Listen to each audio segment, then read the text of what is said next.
Hey everyone, welcome back. I'm absolutely thrilled you're here because, well, we're crossing a massive milestone today. Let's dive right into this explainer because we are officially tackling Lesson 50. Yeah, Lesson 50. You've built an amazing foundation, and today we're going to learn how to express possession. Specifically, how to say that to have in Hindi using the phrase ke paas.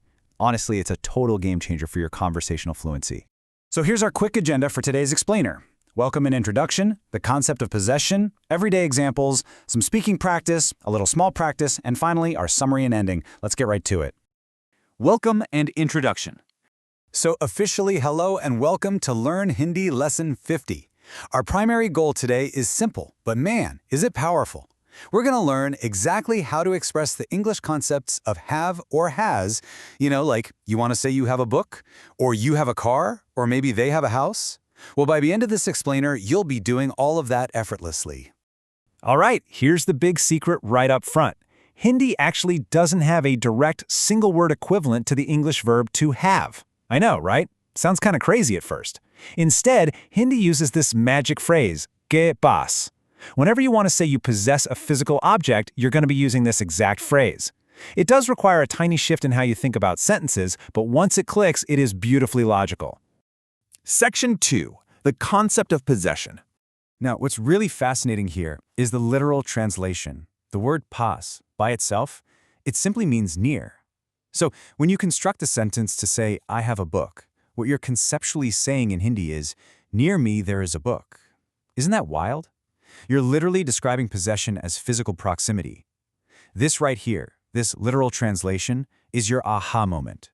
It perfectly explains why the sentence structure looks the way it does. So the crucial point is figuring out how to connect paas to the subject. If you're using a standard noun, like a person's name, you just pop ke paas right after it. For example, Rahul ke paas literally means near Rahul.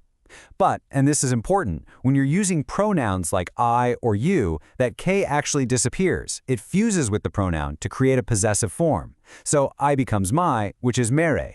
Therefore, I have becomes mere paas, not men ke paas.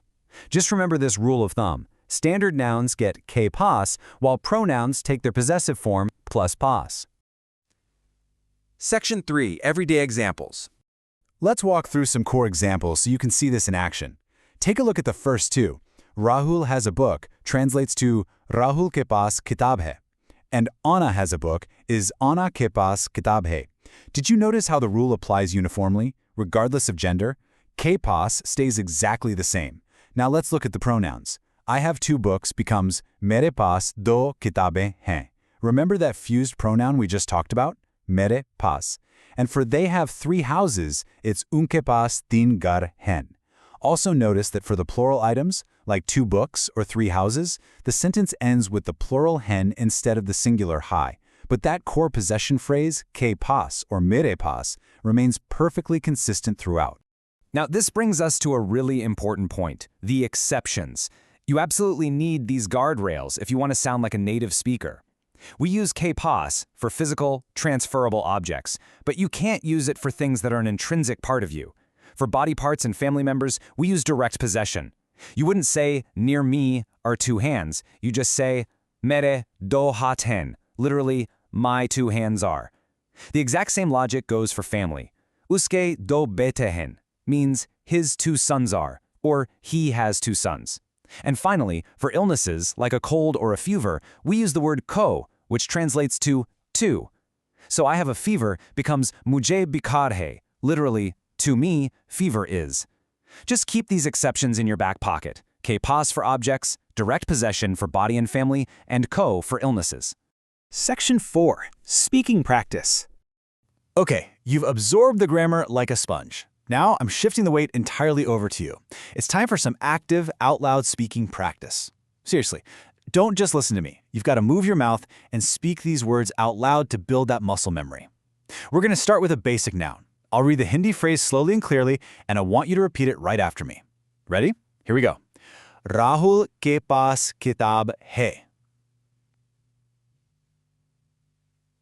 Excellent. Let's do it one more time. Rahul ke paas kitab hai. Great job. All right, let's step it up to a pronoun with a plural object. Once again, repeat after me, nice and loud. Mere paas do kitabe hain. Feel the rhythm of that? Let's do it once more with feeling. Mere paas do kitabe hain. Fantastic! You are literally speaking Hindi right now. Section 5. Small practice. Let's move on to a quick test of your active recall. We just practiced speaking, but now I want to see if you can pull the vocabulary and the grammar together all on your own. Now it's your turn. How do you translate Anna has a book? I'm going to give you a few seconds of silence to think about the rule, recall that magic phrase, and put the answer together in your head. Or better yet, say it out loud. Go ahead. Got it? And here's the answer. Ana ke paas kitab hai. Did you get it right? If you remember to place ke paas right after Anna's name, you absolutely nailed it. I genuinely want to congratulate you on grasping this. It's an essential Hindi concept that trips up a ton of beginners, but you just handled it like a pro. Section 6. Summary and ending. We've covered some fantastic ground today. Let's jump into our final recap to lock all this valuable information right into your long-term memory before we wrap up. Consider this your mental cheat sheet for today. On one side, we've got our primary rule. Use ke paas for physical, transferable objects like books, cars, or houses. Rahul ke paas kitab hai. On the other side, we have our exceptions. Use direct possession, meaning you drop the ke paas completely when talking about body parts or family members. Mere do haath hain. Burn this little grid into your memory and you'll rarely, if ever, make a mistake with possession in Hindi. And with that, I have a very special announcement. Congratulations on completing Lesson 50, and massive congratulations on completing this multi-part course. You've shown incredible dedication to learning this beautiful language, and you should be so proud. But hey, the learning doesn't have to stop here. Make sure to follow us on Instagram for bite-sized daily tips to keep those skills sharp.